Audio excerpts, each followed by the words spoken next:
Welcome to Veiled Narratives, where every story hides emotion behind every heartbeat, and love blooms in the most unexpected moments. Tonight we bring you a story of compassion, fate, and a single night that changed everything. She saved her drunk boss from trouble. The next day, he remembered everything. The city of Paris was cloaked in rain that evening, its streets shimmering beneath the golden haze of streetlights. The air smelled of wet roses and expensive perfume, as if even the night had dressed itself in elegance. Inside La Rose Café, the last guests whispered their goodbyes, their laughter fading into the sound of the rain tapping gently against the glass. Amelia Hayes stood behind the counter, closing the register with quiet precision. She was a vision of soft grace, her light brown hair tied loosely, a few strands framing her thoughtful face.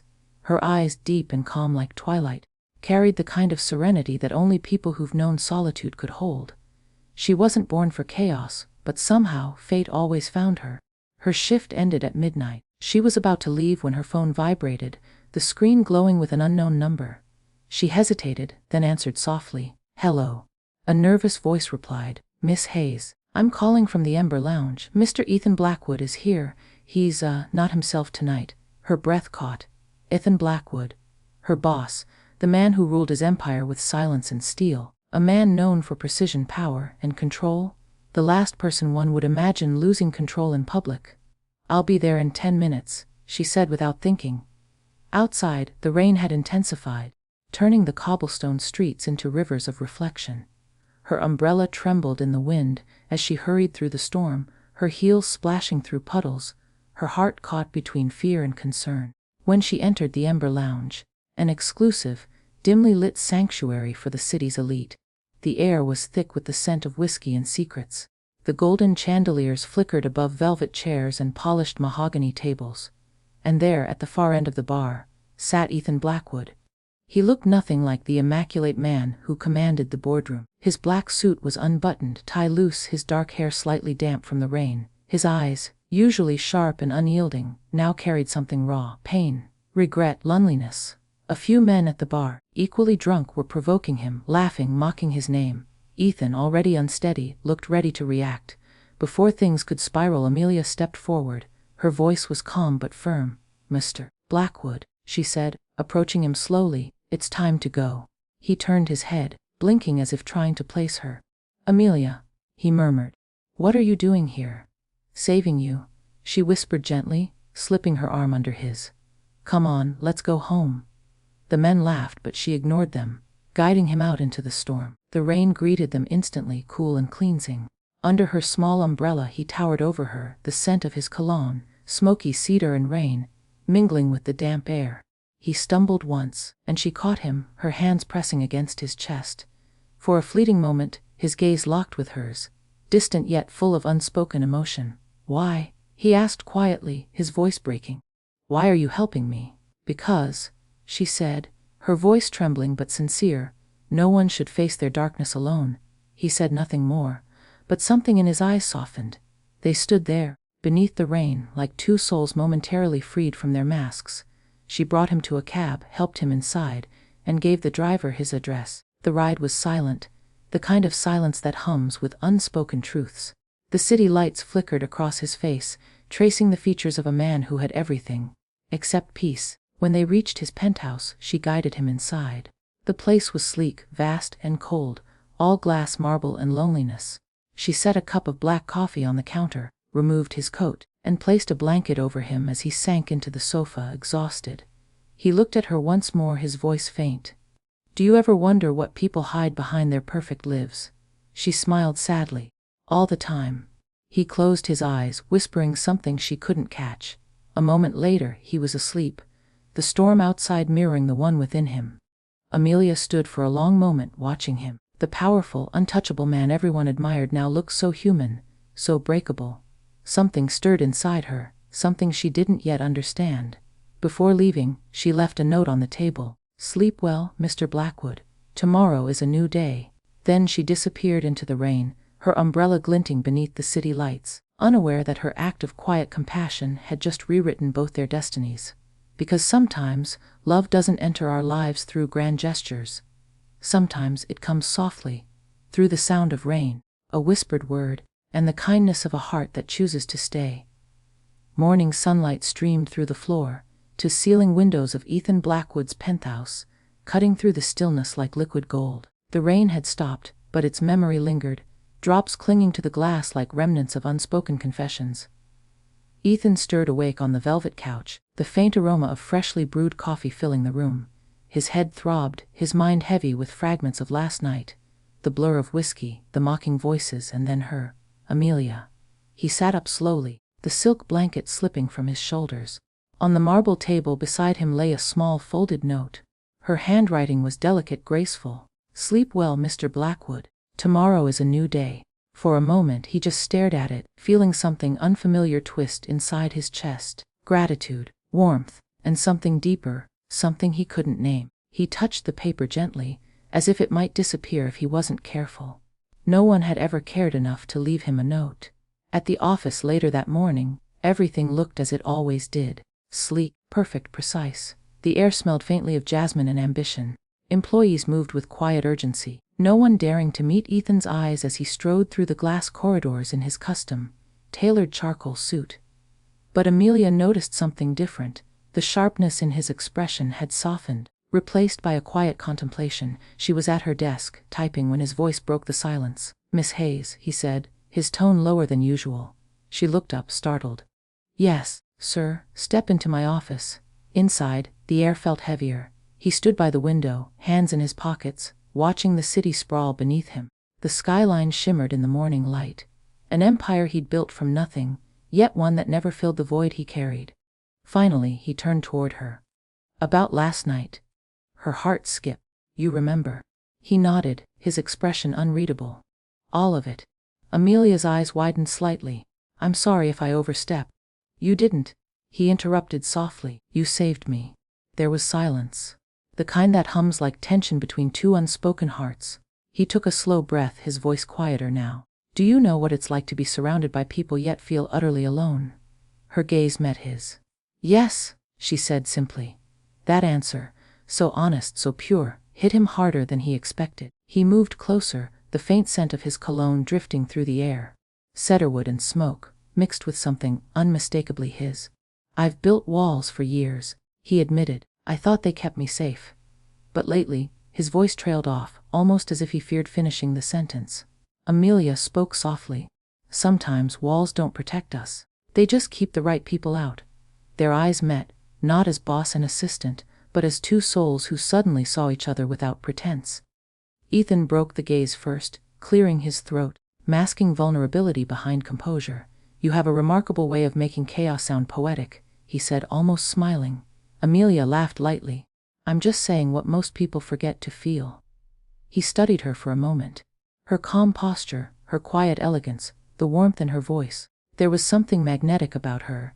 She didn't demand attention, she drew it effortlessly. Over the following days, something began to shift. Ethan, once known for his cold silence, started to engage more, not with words, but gestures. He would bring coffee to the meetings she organized. He would pause by her desk, asking, "Have you eaten?" in a tone that tried, and failed, to sound professional. The employees noticed, whispering quietly in corners. But Amelia ignored them. She had seen a side of him they hadn't. The man beneath the armor, fragile yet beautiful in his honesty. One evening, after everyone had left, she found him still in his office, standing by the window again, staring into the glowing skyline. "You're still here?" she asked gently. He turned, his eyes softer than the city lights. "I could ask you the same thing." She smiled faintly. "Someone has to make sure the boss eats dinner." He chuckled, the sound rare and unguarded.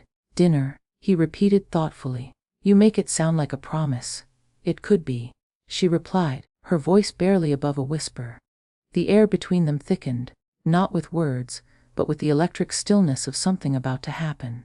Ethan took a step closer, his gaze tracing her face as though memorizing it. "You're not afraid of me, are you, Amelia?" She met his gaze without wavering. "No, Ethan. You're not someone to fear. You're someone who just forgot how to be seen." That moment, simple yet infinite, cracked the final layer of his walls.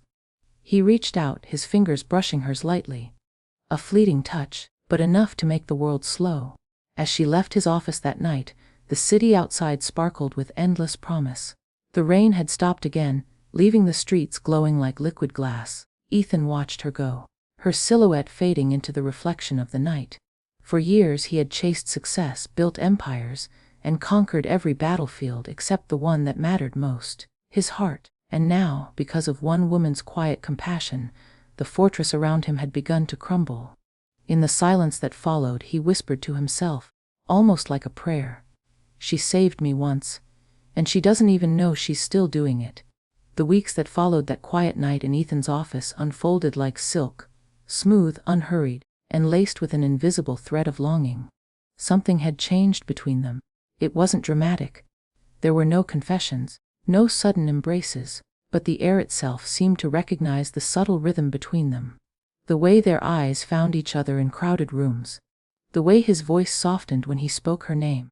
The way her laughter lingered just a little longer when he was near. The world around them continued. Meetings, deadlines, reports. Yet somewhere within that rhythm of ordinary days, something extraordinary was growing. Every morning, Amelia would arrive at the office early. The halls would still be quiet, filled only with the faint scent of polished wood and the soft hum of distant city life.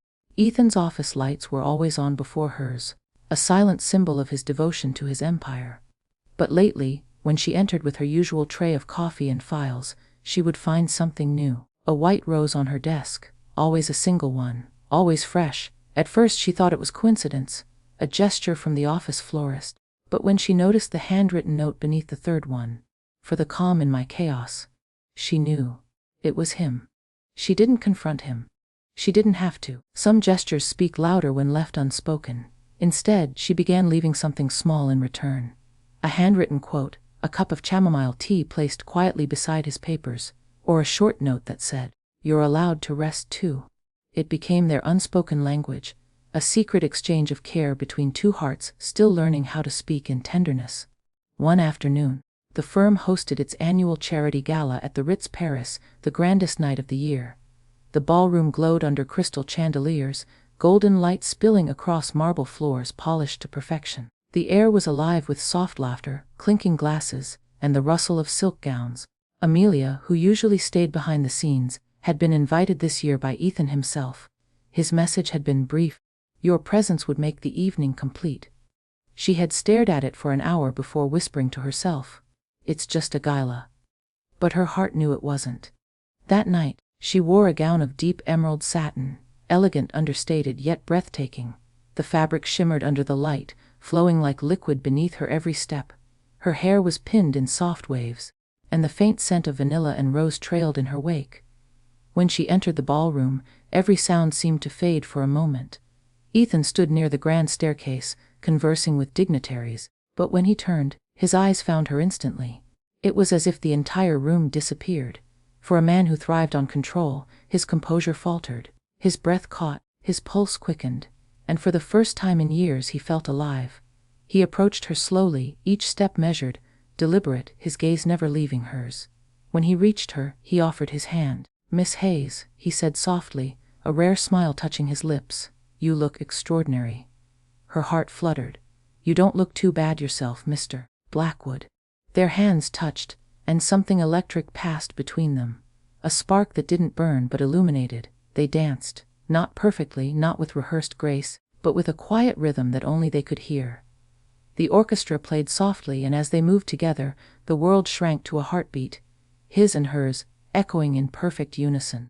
"Everyone's watching," she whispered, her voice barely audible. "Let them," he murmured back. "They've never seen what real connection looks like." Later, as the gala ended and the city lights flickered outside, they found themselves standing on the terrace, overlooking the glittering skyline. The night air was cool, scented with rain and jasmine. Amelia leaned against the railing, her eyes on the horizon.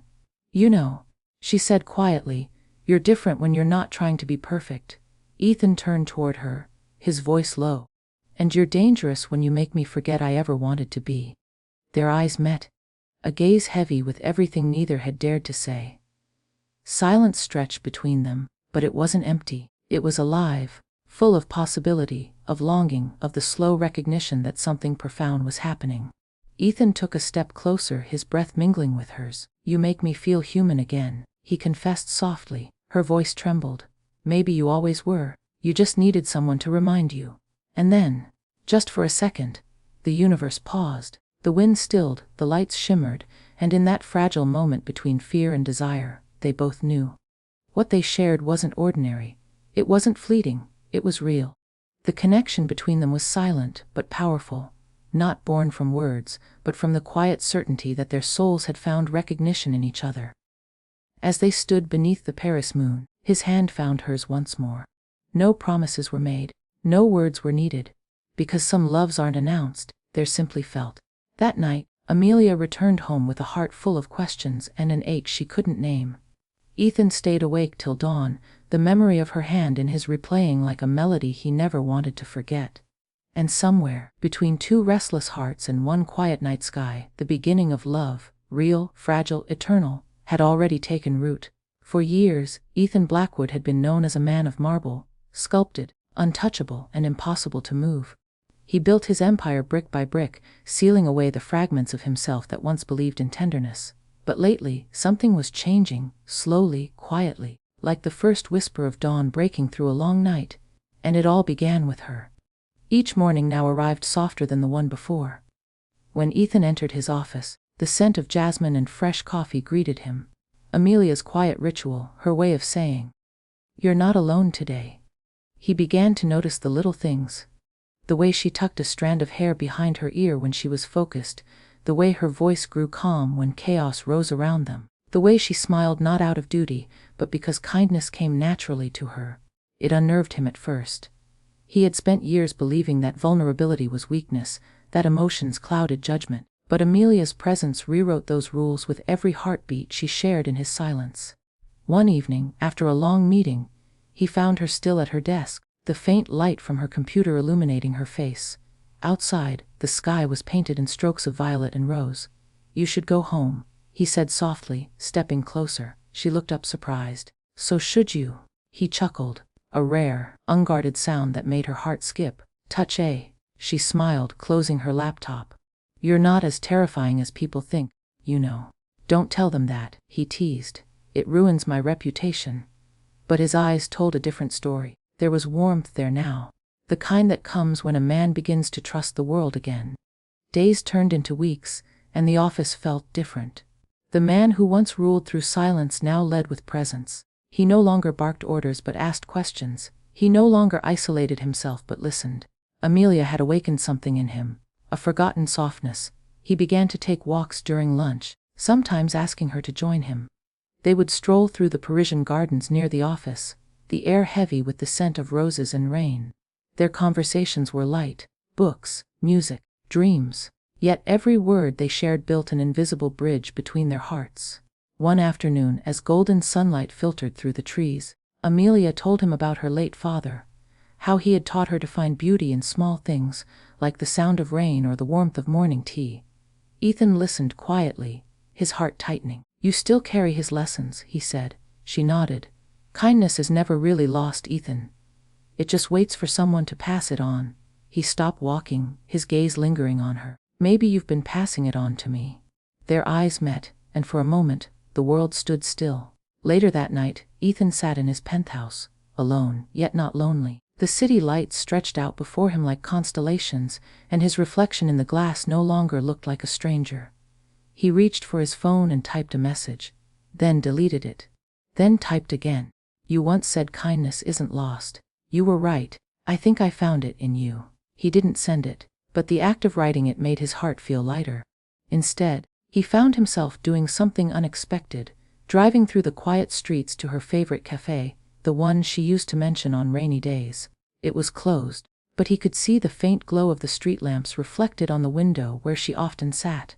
He smiled faintly to himself. For the first time in years, he wasn't running from emotion. He was learning to feel it, and it didn't scare him anymore. The next morning, he arrived at the office earlier than usual. On Amelia's desk, he left a small velvet box tied with a silver ribbon. Inside was a delicate bracelet, a slender chain of white gold with a single charm in the shape of a rose. A note accompanied it, written in his clean, precise handwriting, "For the woman who reminds me that strength can be gentle." When she saw it, her eyes glistened. She looked toward his office, where he stood by the window, pretending to read. Their eyes met, a silent thank you passing between them, filled with more emotion than words could ever carry. From that day onward, something unspoken began to blossom, a love that didn't need grand declarations, only moments that lingered, a shared glance, a softened laugh, a hand brushing another's in passing. Ethan's transformation was not sudden, it was poetic. He no longer hid behind power, he moved with grace. He no longer silenced his heart, he listened to it, and through it all, Amelia became the melody that steadied his rhythm, the calm within his storm. One evening, as they stood on the rooftop terrace watching the city dissolve into twilight, Ethan turned to her and said quietly, "You changed everything I believed about strength." Amelia smiled, the wind tugging gently at her hair. "You didn't need changing, Ethan. You just needed reminding." He looked at her then, truly looked, as if the universe had been saving this moment just for them. And with the soft hum of the city below, and the scent of roses lingering in the air, Ethan realized something profound. Amelia hadn't simply saved him that night at the lounge. She had been saving him every day since, not from others but from himself. Because love, in its truest form, doesn't demand transformation, it inspires it, one gentle act of kindness at a time. Paris shimmered beneath the soft silver of the evening sky. The air was warm, laced with the faint scent of rain and magnolias. From his penthouse terrace, Ethan Blackwood stood in silence, gazing out over the city that had once been his kingdom, now merely the backdrop to a story he could no longer control. For years, success had been his obsession, numbers, meetings, contracts, victories. But now all he could think about was her, Amelia Hayes, the woman who entered his life quietly and changed it without ever demanding to. He thought of her laughter echoing in the hallway, her calm voice when chaos reigned, her eyes, gentle yet impossibly strong. Somewhere along the way, her kindness had become his compass. But love, especially the unexpected kind, always comes with its own quiet fear. Does she feel the same? He didn't know. And for a man who always had the answers, not knowing was both terrifying and intoxicating. The annual Blackwood Foundation Gala was approaching, a celebration of art, philanthropy, and prestige. This year, however, Ethan decided something bold. Instead of hosting it in the grand halls of hotels, he wanted something different, something intimate, human, and alive.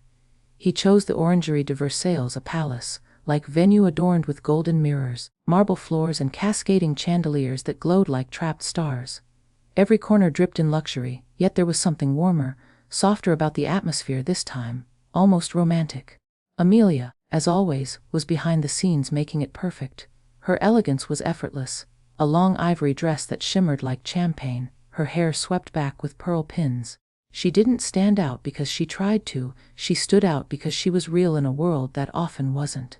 When Ethan arrived, every head turned, but his eyes searched for only one face. And when he saw her across the room, the crowd, the lights, the music, everything else faded. Their eyes met, and in that instant time obeyed them. Hours passed. The event glowed with laughter, soft jazz, and crystal reflections. But somewhere between the toasts and the applause, Ethan found her on the terrace, alone, gazing at the moonlit gardens. "Escaping your own event?" he asked, his voice carrying that familiar warmth. She smiled without turning. "Just catching my breath. It's beautiful out here." He stepped beside her, the faint scent of his cologne, dark wood and vanilla smoke, blending with the night air. "It is," he agreed, looking at her instead of the view, "but not half as beautiful as what's right here." She turned slightly, their eyes meeting beneath the soft glow of the garden lamps. "Ethan," she began, hesitating. "You don't have to say things like that." "I don't," he said gently, "but I want to." For a long moment, neither spoke. The silence between them was alive again, the same silence that had once spoken louder than words in the ballroom, in the rain, in every fleeting look they'd shared. Then he took a slow breath. "You saved me that night, Amelia. You probably don't even realize what you did. You walked into a storm I created for myself, and instead of judging me, you just stayed." Her eyes softened. "You didn't need saving, Ethan. You just needed to remember who you were beneath all that armor." He smiled faintly. "And you remembered it from me." He reached for her hand, tentative, reverent, as though touching something sacred. "You once said kindness isn't lost, it just waits for someone to pass it on. You've done that for me, every day since." Her fingers curled around his. "Kindness is easy when it's you." she whispered. Ethan's breath caught, not from surprise, but from the sheer truth of it. The world around them disappeared again, leaving only the soft murmur of the fountain below, the rustle of her gown against marble, and the electricity of their closeness. He stepped closer, his voice low, trembling slightly. "I never believed in fate," he said. "But that night, the night you found me, it feels like it wasn't coincidence. It feels like the universe gave me a second chance through you." Amelia's heart fluttered. The honesty in his words, the vulnerability behind his power, it was the most beautiful thing she had ever witnessed. Her voice came out barely a whisper. "And what are you going to do with that second chance?" He smiled softly, a smile that carried both longing and certainty. His hand rose, brushing a loose strand of hair from her face, and in that delicate gesture, as the Paris wind played around them and the world held its breath, Ethan leaned in. Their lips met. It wasn't rushed. It wasn't fire. It was quiet lightning, the kind that burns slow and deep, the kind that rewrites everything it touches. The kiss tasted of promises, of rain, forgiveness, and the unspoken truth that sometimes love doesn't arrive with grand declarations. It arrives when two broken hearts learn how to be whole together. When they pulled away, her eyes glistened with emotion. "So what happens now?" she asked softly. Ethan's smile was tender. "Now, we stop pretending we don't already belong to each other." Below them, the city lights glittered like fallen stars, as if Paris itself was blessing the moment.